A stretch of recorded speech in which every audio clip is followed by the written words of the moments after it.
Montréal 2025 entre les Wildcats de Moncton et les Knights de London. Good evening and welcome to the post-game press conference following the semifinal of the 2025 Memorial Cup between the Moncton Wildcats and the London Knights. Here with me now are head coach Dale Hunter, Easton Cowan, and Sam Dickinson. And Coach, I just want to start with your thoughts on tonight's game. Oh, it was, again, tight hockey game again. 2-2 going to the third. I mean, the kids dug deep and put a good goal together. Easton, your thoughts?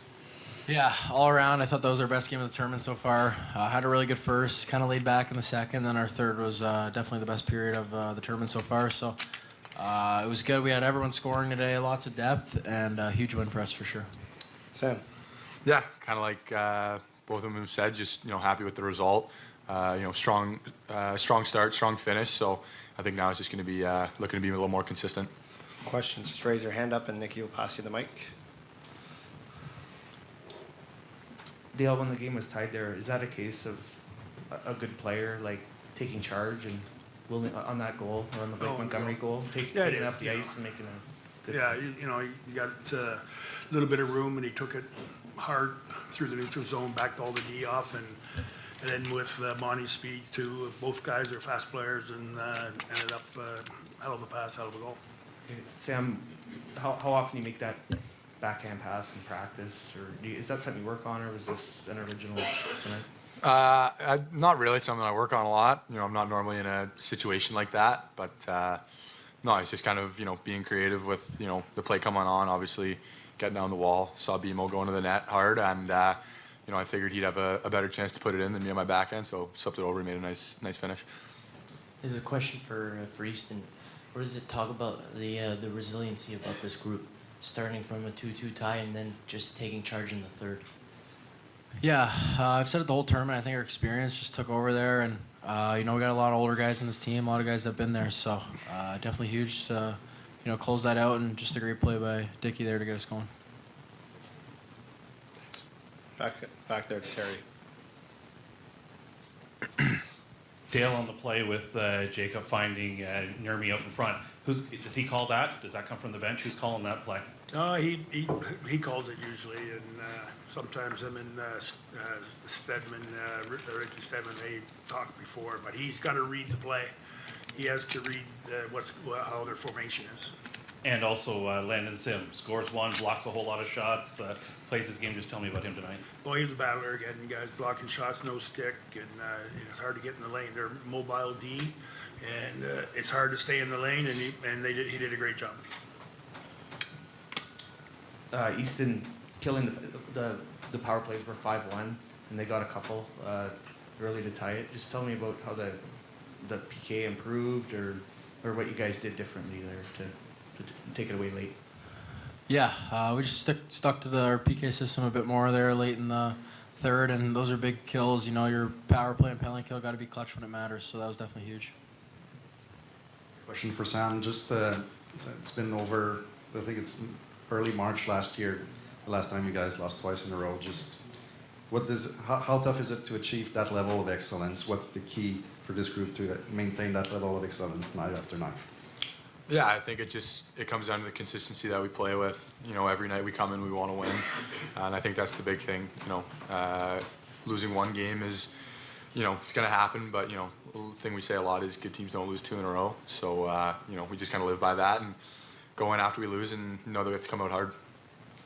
Question for all three. What do you think some key takeaways that you could take from this game that you could put into the final? Like you guys say, through consistency again from period to period. Yeah, same with what Dale said. Just be consistent. We know our system. We got to stick to it and play for a full 60. Yeah, I think not really much more to say. I got to be more consistent. Any other questions, Ryan? Oh, okay. What does it mean for this team to get back to the Memorial Cup final? It means a lot. I mean, it's what we've been working towards all season. Even when in the OHL championship, clearly there was still something else left on the table. So for us to get back there, obviously I'm new to the group, but it feels really good. For somebody who's joined this group, how much did mean to get back to the final? How much did those guys push that on the guys that joined? Oh, it meant everything. It meant everything and more. And you can just tell from the effort guys are putting out there just throughout the full game, blocking shots, doing the little things right. So it's good. What are the emotions like sitting on the penalty box, especially in the third period? Man, nothing has ever felt longer. It felt like an 8-minute penalty kill. But I'm glad those boys went out there. They took care of business for me, so that was good. How frustrating was it to be tied after one, considering how much you dominated? I mean, what was sort of the feeling in the room, or what was said in the room? We didn't really look at it that way. You know, we had the chances coming, and we looked at it as only a matter of time before one fell through, and just had to keep playing our game. Was there any talk of undisciplined play, giving them chances to tie it up with power play? No, we can't speak on stuff like that. You got to keep it positive. How about to score that goal? I mean, you got moved on a line tonight, and you contributed, eh? And how about Sam too?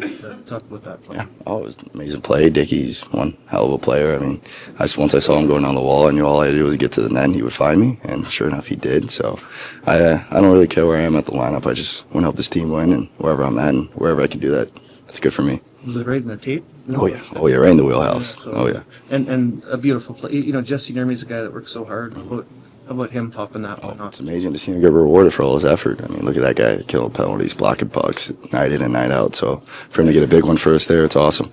Your dad was here? Yes, he made it in. He doesn't watch you play much, or does he come? He watches every game. He just doesn't get in person as much, but he is here. He is here. And they'll be kicking up sand in Bermuda? Oh yeah. How about the veterans, maybe the guys that were here not here, but in the finals last year, convey that experience? How does that transmit it to the new guys?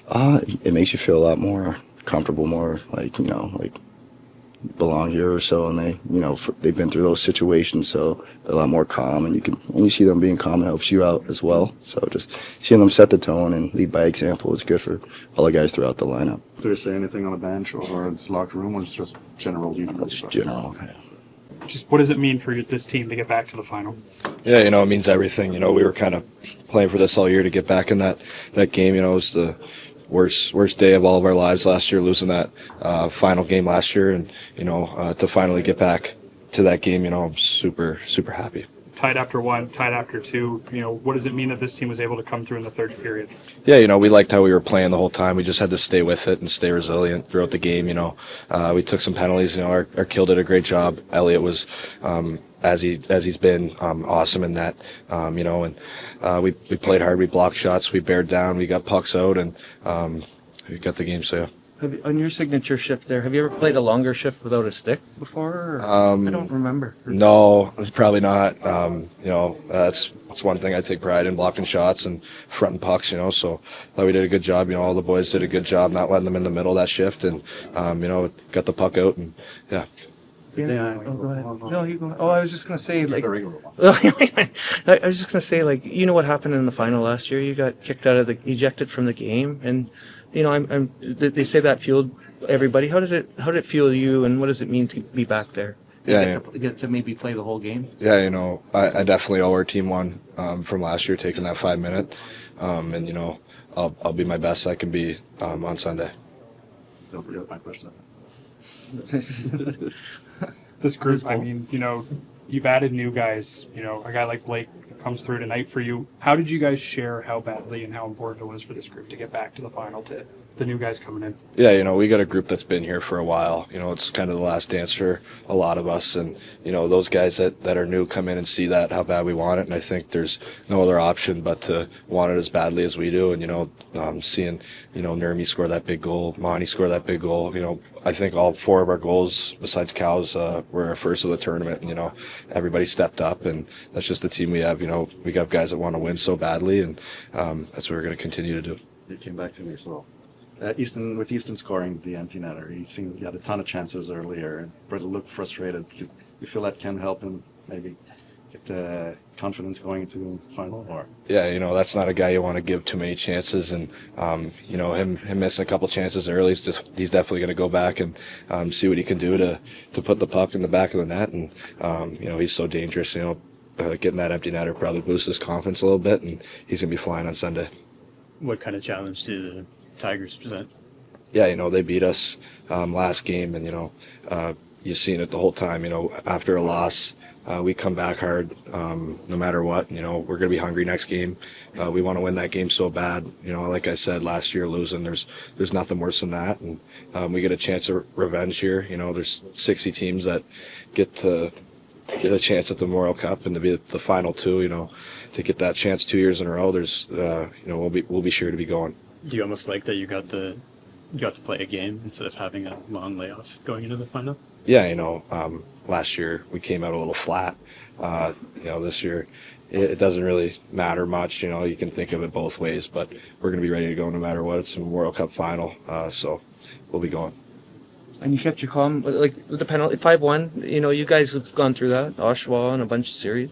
Like, was that important to kind of not go fly off the handle there? Yeah, you know, it's pretty easy to get frustrated, pretty easy to get on the refs. You know, when the penalties are that lopsided, but we stayed with it. We stayed focused, that task at hand, and we came through. And you know, it was a pretty feel-good win. You know, bearing down, killing that many penalties, and you know, playing those defensive shifts that we had.